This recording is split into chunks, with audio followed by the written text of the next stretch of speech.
అధ్యక్ష, ముందుగా మీకు అభినందనలు. మళ్ళొకసారి మీకు హృదయపూర్వకంగా ధన్యవాదాలు అవకాశం ఇచ్చినందుకు.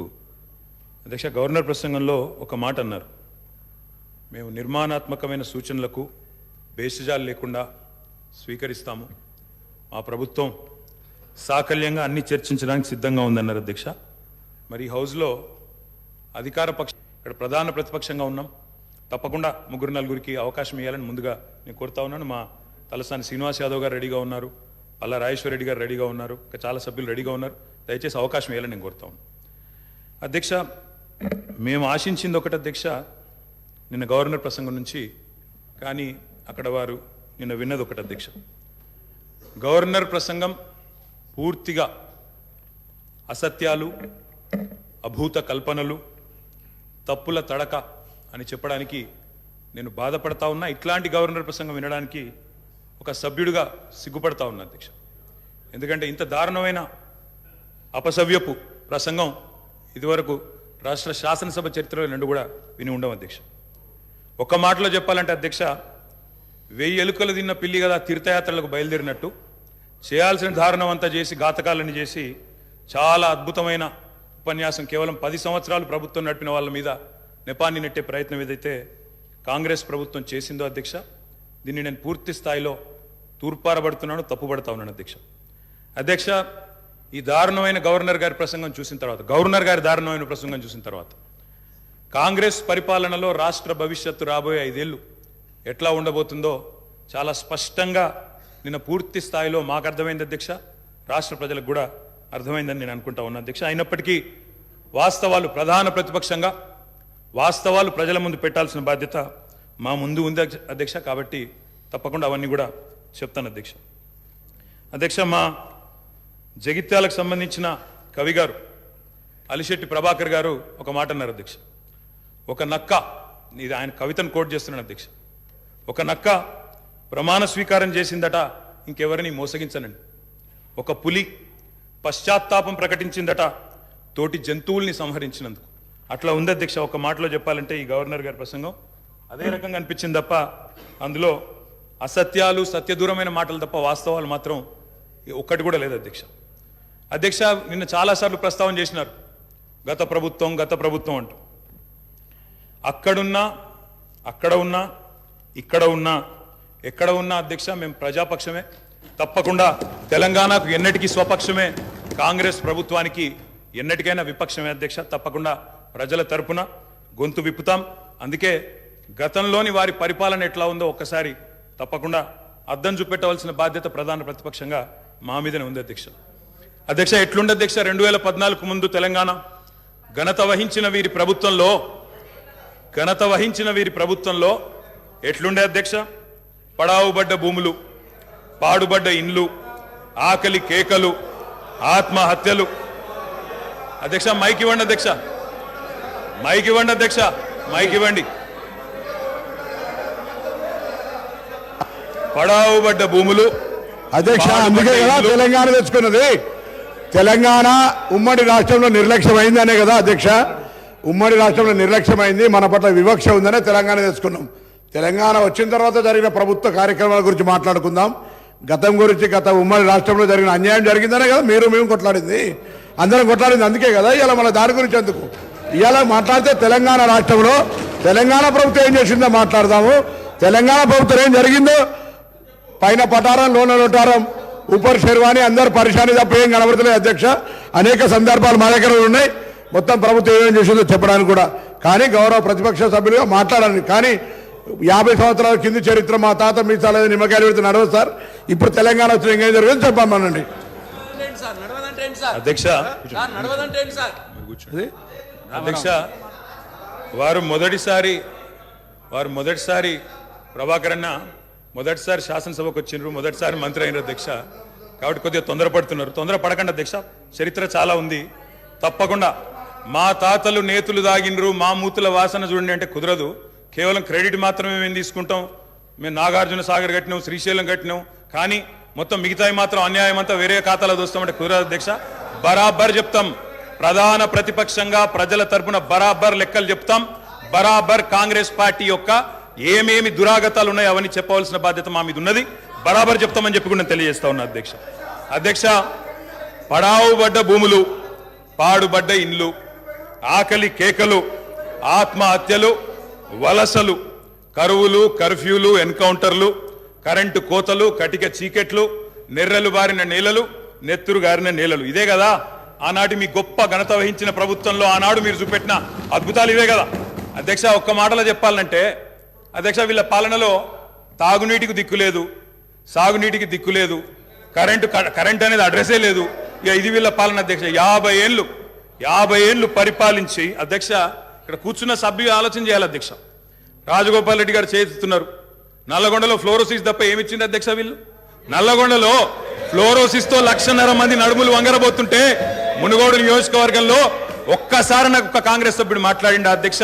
అధ్యక్ష అధ్యక్ష సబ్జెక్టే మాట్లాడుతున్నా అధ్యక్ష. తర్వాత సభ్యుడికి ఇష్టం వచ్చినంత టైం ఇవ్వండి, మాట్లాడినివ్వండి, మాకు అభ్యంతరం. I'm not yielding sir, I'm not yielding అధ్యక్ష. నల్లగొండలో ఫ్లోరైడ్ బాధలు, దేవరకొండలో పసిపిల్లల అమ్మకాలు, పాత బస్తీలో మైనారిటీ తీరని బాలికల వివాహాలు, మహబూబ్ నగర్లో గంజి కేంద్రాలు, పాలమూరు నుంచే 14 లక్షల మంది వలసలు ప్రతి సంవత్సరం.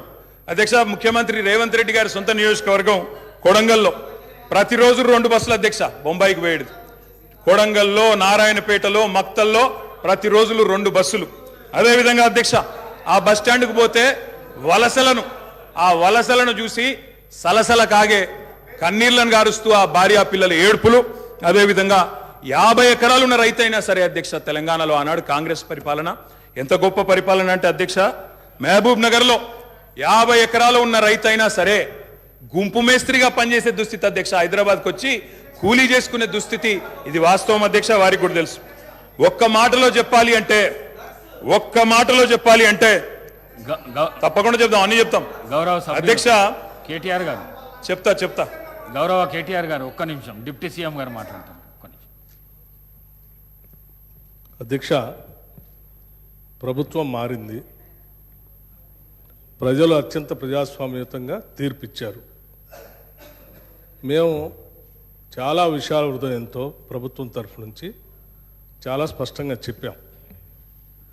అత్యంత ప్రజాస్వామ్యయుతంగా సభను నడుపుకుందాం, ఉన్నటువంటి విషయాలపైన లోతుగా చర్చిద్దాం, నిర్మాణాత్మకమైనటువంటి సూచనలు మీరు ఏమిచ్చినా మేము తీసుకోవడానికి సిద్ధంగా ఉన్నామని చెప్తా ఉన్నాం. మొట్టమొదటి సమావేశం, మొట్టమొదటి రోజు వారు గవర్నర్ ప్రసంగం మీద ధన్యవాదాలు చెప్పే తీర్మానంలో కొంత పెద్ద మనసుతో ఈ ప్రభుత్వం చెప్పినటువంటి మాటలను స్వాగతిస్తున్నామనో, లేకపోతే అదే రీతిలో మనం ముందుకు పోదామనో అలా చెప్పుకుంటూ సభ నడిపించడం కోసం ప్రయత్నం చేయాలి. కానీ మొదలు పెట్టడమే వారు అసలు ఒక దాడి మొదలుపెట్టినట్టు మొదలు పెడితే ప్రభుత్వానికి తప్పనిసరి పరిస్థితుల్లో మీకు మేము అనుకున్నటువంటి ప్రజాస్వామ్యయుత సభ నడిపేదానికంటే మీకు సమాధానం చెప్పే కార్యక్రమంలో ఆ స్ఫూర్తి కూడా దెబ్బతినేటట్టుగా వారు మాట్లాడుతున్నారు. అది కరెక్ట్ కాదు. దయచేసి మీరు ఏం చేశారనుకుంటున్నారో చెప్పండి, మేము ఏం చేయాలనుకుంటున్నారో చెప్పండి. దాని ద్వారా రాష్ట్రానికి ఏమైనా చేద్దామనేటువంటి ఆలోచన ఉండాలి తప్ప మీరున్న టైంలో గంజి సెంటర్లు ఉన్నాయి, మీరున్న టైంలో అసలు నీళ్ళే లేవు. నీళ్ళు ఏడలేవండి. ఆర్డబ్ల్యూఎస్ పథకం ద్వారా మొత్తం రాష్ట్రంలో దాదాపు 70 నుంచి 80% నీళ్ళు ఇచ్చారు. మా ఆదిలాబాద్ నుంచి నేను ఖమ్మం వరకు చెప్తాను, నేను ప్రతి ఊరితో సహా లెక్కలతో సహా చెప్తాను. చివరి గోండుగూడల్లో కూడా మీరు చెప్పినటువంటి ఆర్డబ్ల్యూఎస్ దాదాపు 43,000 కోట్ల రూపాయలతో ఖర్చు పెట్టారు. ఏడాది ఒక్క గ్రామంలో నీళ్ళు వస్తున్నాయండి. ఇప్పటికి కూడా ఐటీడీ నీళ్ళే తాగుతూ ఉన్నాం, వేసినటువంటి బోర్లు బావిలో నుంచి నీళ్లు తాగుతున్నాం చెప్తా ఉన్నారు. మళ్ళీ అదేదో పెద్ద గొప్పగా చేసినట్టు చెప్తున్నారు. మీరు వచ్చిన తర్వాతనే నల్గొండలో నీళ్ళు వచ్చినాయి, అంతకుముందు నల్గొండలో నీళ్ళు రాలేదా? ఫ్లోరోసిస్ ఎరాడికేషన్ కాలేదా? మీరు వచ్చిన తర్వాత జరిగిందా? మీకంటే ముందే జరిగింది. మీరు ఇంకా కట్టినటువంటి ఆర్డబ్ల్యూఎస్ పథకం కింద కట్టినటువంటి సంస్థల్ని, వ్యవస్థల్ని, ఆస్తుల్ని అన్నింటినీ కూడా ధ్వంసం చేసి తాళాలు వేసి పనికి రాకుండా చేశారు. వాటి మీద కూడా లెక్కలతో మేము బయటకు తీస్తాం, రివ్యూ చేస్తాం. అధ్యక్ష, దయచేసి మీరు చెప్పండి. ఎస్, మీరు 10 ఏళ్ళు పాలన చేశారు, ప్రజలు తీర్పిచ్చారు. ఈ తీర్పిచ్చినటువంటి తీర్పు ద్వారా రేపొద్దున ఇంకా భవిష్యత్తులో ఈ రాష్ట్రాన్ని ఇంకా ఎంత ముందుకు తీసుకొని పోదాం. మీరు ఏదైనా ఉంటే సూచనలు చేయండి. మీరు వినటానికి సిద్ధంగా ఉన్నాం, అమలు చేయడానికి కూడా సిద్ధంగా ఉన్నాం. Thank you. గౌరవ కేటీఆర్ గారు. అధ్యక్ష, సబ్జెక్టే మాట్లాడండి. సబ్జెక్టే మాట్లాడుతున్నా సార్. నేను ఆ గవర్నర్ ప్రసంగంలో ఏం చెప్పినా దానికే సమాధానం చెప్తున్నా. 10 ఏళ్ళు విధ్వంసం జరిగింది అన్నారు. మరి 10 ఏళ్ల విధ్వంసం గురించి మాట్లాడితే 55 ఏళ్ల విధ్వంసం గురించి మాట్లాడాలన్నా వద్దా? 55 ఏళ్లు కాంగ్రెస్ పరిపాలనలో చేసిన జీవన విధ్వంసం చెప్పాలి. ఇప్పుడు గౌరవ సభ్యులు రామ్మోహన్ రెడ్డి గారు మాట్లాడుతూ రాజశేఖర రెడ్డి గారి పేరు తీసుకున్నారు, గత ముఖ్యమంత్రుల పేర్లు తీసుకున్నారు. పొన్నం ప్రభాకర్ గారేమో ఆంధ్రప్రదేశ్ చరిత్ర మాట్లాడొద్దంటారు. మరి రామ్మోహన్ రెడ్డి గారేమో గతంలో ఉన్న ఆంధ్ర ముఖ్యమంత్రుల పేర్లు తీసుకున్నారు. పేర్లు తీసుకున్నప్పుడు చెప్పకపోతే ఎట్లా అధ్యక్ష? వాస్తవాలు చెప్పాలి, చరిత్ర చెప్పాలి, అద్దం చూపెట్టాలి కదా సార్. 55 ఏళ్లు పరిపాలించే అవకాశం ఇచ్చినప్పుడు సాగునీరు ఇవ్వలేని అసమర్థులు, తాగునీరు ఇవ్వలేని అసమర్థులు, కరెంట్ ఇవ్వలేని అసమర్థులు వాళ్ళ అసమర్థత గురించి చెప్తే ఉలికిపడ్డం ఎందుకు అధ్యక్ష? అధ్యక్ష ఇంకొక మాట కూడా నేను విజ్ఞప్తి చేస్తా ఉన్నాను. ఇది మొదటి రోజు అధ్యక్ష.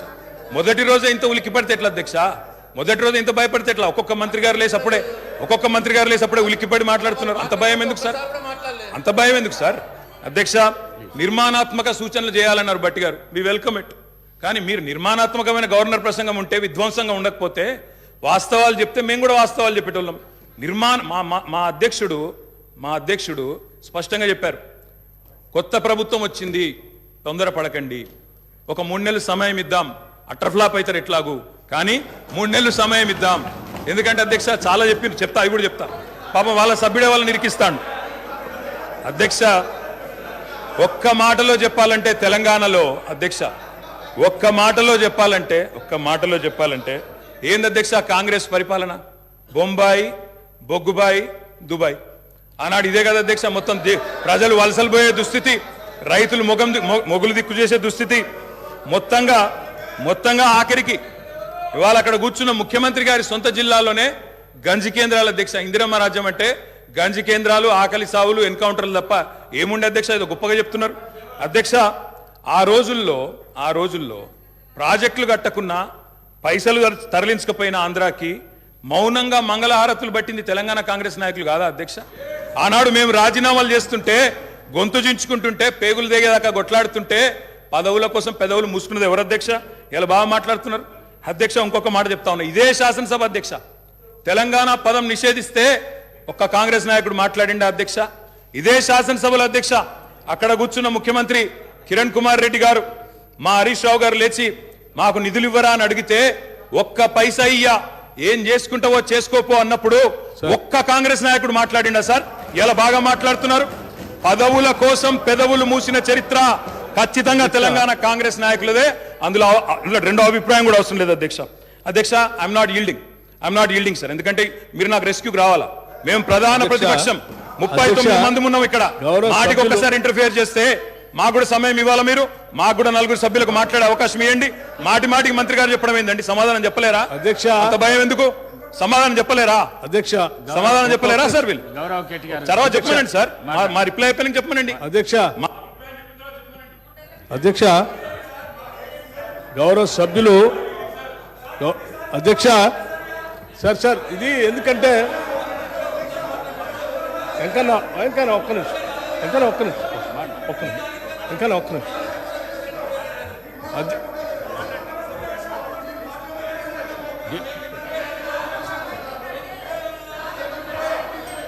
అధ్యక్ష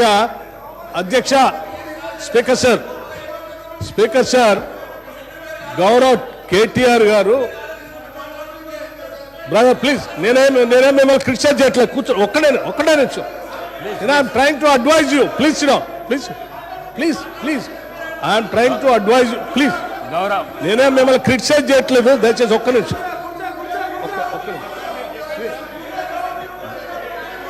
గౌరవ ప్రశాంత్ రెడ్డి గారు అధ్యక్ష కూర్చో. అధ్యక్ష ఒకటే నిమిషం. అధ్యక్ష గౌరవ శాసనసభ్యులు సీనియర్ శాసనసభ్యులే, వారు బాగా తెలుసు సభా వ్యవహారాలు కూడా.